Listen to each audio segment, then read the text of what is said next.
Cover letters, right? Also known as the ugly distant cousin of resumes. And if you're here watching this video, you're probably asking yourself, how do I write one that someone's actually going to read? Well, stay tuned, because in this video, I'm going to share with you the secret method for how to write a cover letter that recruiters will love. And in case you're new here, my name is Cliff Allen, and this is my channel, Declassify My Career, where I like to provide you with career tips and tricks and insider secrets to help you further along your career journey. So be sure to hit that subscribe button and hit that bell so you can tune in with me every Friday, where I share new tips and secrets with you to help you further along your career path. Okay, so if you're watching this video, the question that should be echoing in your mind is something of the variation of, how do I write a good cover letter? How do I write a cover letter someone wants to read? Etc. If the questions in your mind are, should I even write a cover letter? Are cover letters necessary? Why do people even want us to write cover letters?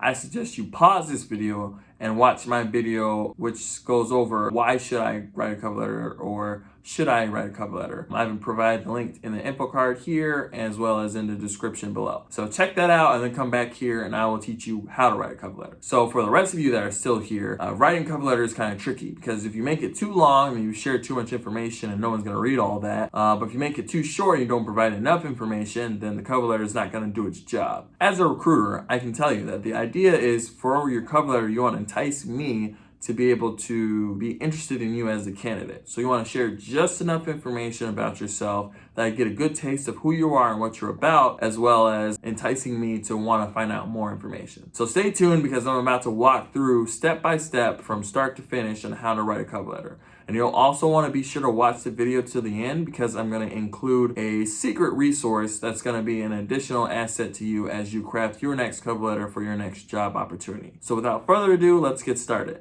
Okay, so when you're starting the cover letter, it's gonna be pretty similar to as if you're writing a letter to someone. If you have someone's name, that's really great. If you don't, you can say dear hiring manager or dear recruiter.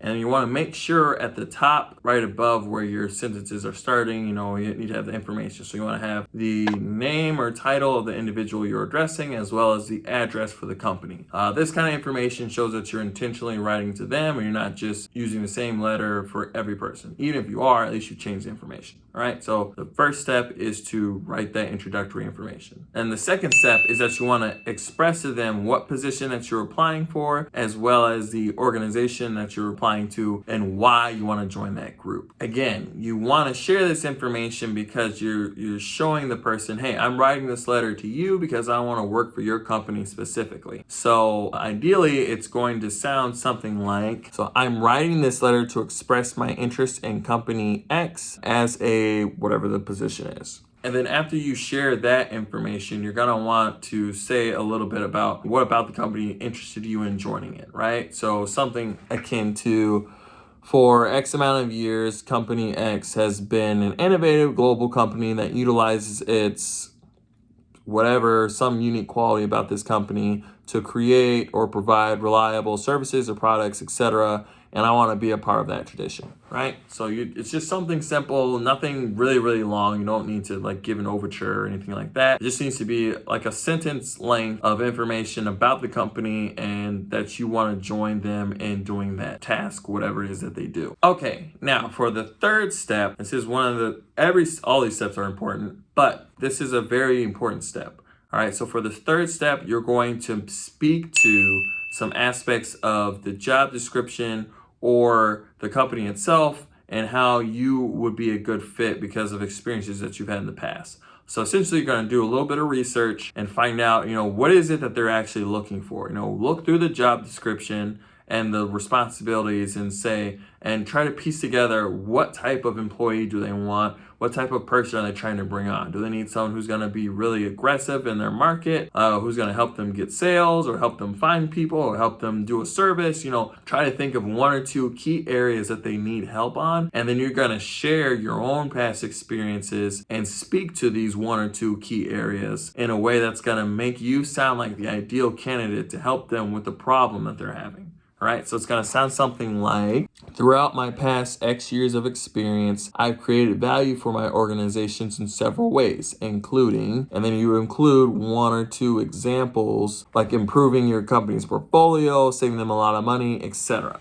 and then you'll end that section right there. Okay, and then second part to this crucial part is this is the aspect where the enticing aspect comes in, right? So you've shared a little bit about yourself, but you don't want to go too hard. You don't want to list like 12 things that demonstrate that you're a good fit for this position. You want to list 1 or 2 really interesting past experiences that you feel they might be interested in. So like if you save someone $1 million, or if you saved a cat and it was the queen's cat, something really interesting that's going to entice the person to want to learn more about you. And then from there, this next section is where you will be like, for more information about my past experiences or about these projects, please see the experience section of my resume, or the top section of my resume, or the middle section of my resume, or please see the attached portfolio or the attached website. If you have a portfolio website, tell them to do both. Now that they've been enticed, they will be sure to check that out, and then they'll return for the rest of the letter, or they'll finish the rest of the letter and then go check that stuff out. All right, and then now that you have them interested in you because of your past experience that's directly related to what they've posted that they need help with, you're gonna wanna add a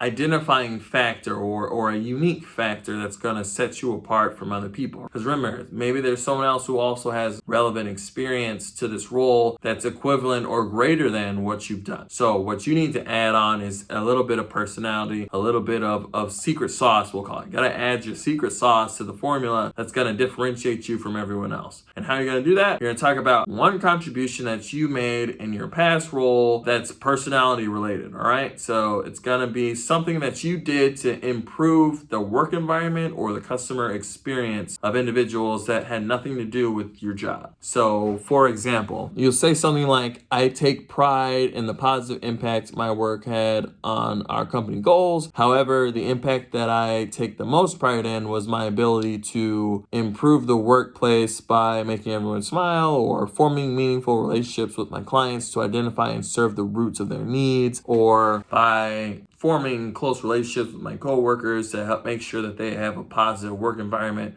which in turn improved their overall work performance. You know, something like that. You know, some people are funny, some people are caring, some people can work quickly. You have a unique personality trait that contributes to making you a better employee. So you're going to want to share a little bit about that in your cover letter. Again, don't go and write a novel about yourself. It's just a little bit of a taste of who you are, so they can be more intrigued to, hey, I kind of want to call this person because I think that they're interesting based on their experiences and a little bit of personality info that they've shared. Cool. All right, so for this next part is just you want to both thank them for reading your cover letter this far, because they've made it pretty far through your cover letter, but you also want to invite them to consider you for other roles in their organization or company. So this may seem like common sense, but a lot of people or managers, when they're recruiting for a role, they'll kind of get tunnel vision, or they'll just assume, hey, this person's only interested in this job, and if I don't want to choose them for this job, they're not going to be interested in my other openings. So you want to voice to them, hey, by the way, if there is any other opportunity at your company that you feel like I would be a good fit for, please consider my application for those as well. So you want to voice it as something like, thank you for taking the time to read my letter of introduction. As you consider my application for this role, please also consider me for any other roles in your organization that you feel I might be a good fit for. See, so you're thanking them, and then you're making it aware, hey,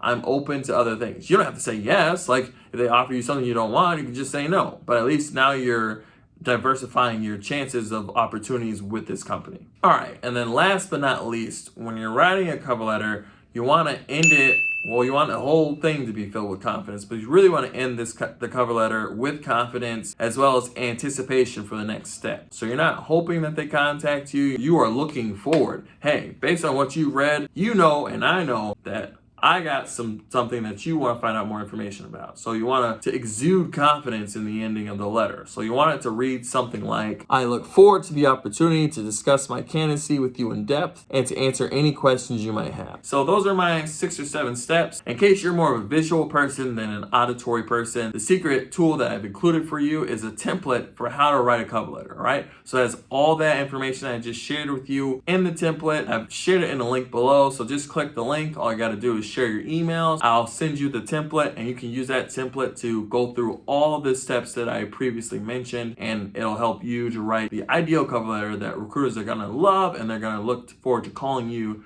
to learn more about you and your past experiences. Okay, so that's my advice on how to write the ideal cover letter. If you have any questions or concerns, write them in the comments below. If you like this video, give it a like and share it with your friends, because I'm sure they would love to learn how to write a good cover letter so they can get a job too. You know, you don't want to hoard the information. So be sure to, again, subscribe to my channel, because I'm going to share way more information that's going to help you further along your career journeys. So hit that subscribe button, hit that like button, hit that bell, hit all the buttons that are available to you. Hopefully, I'll see you again on another video and help you to declassify your career.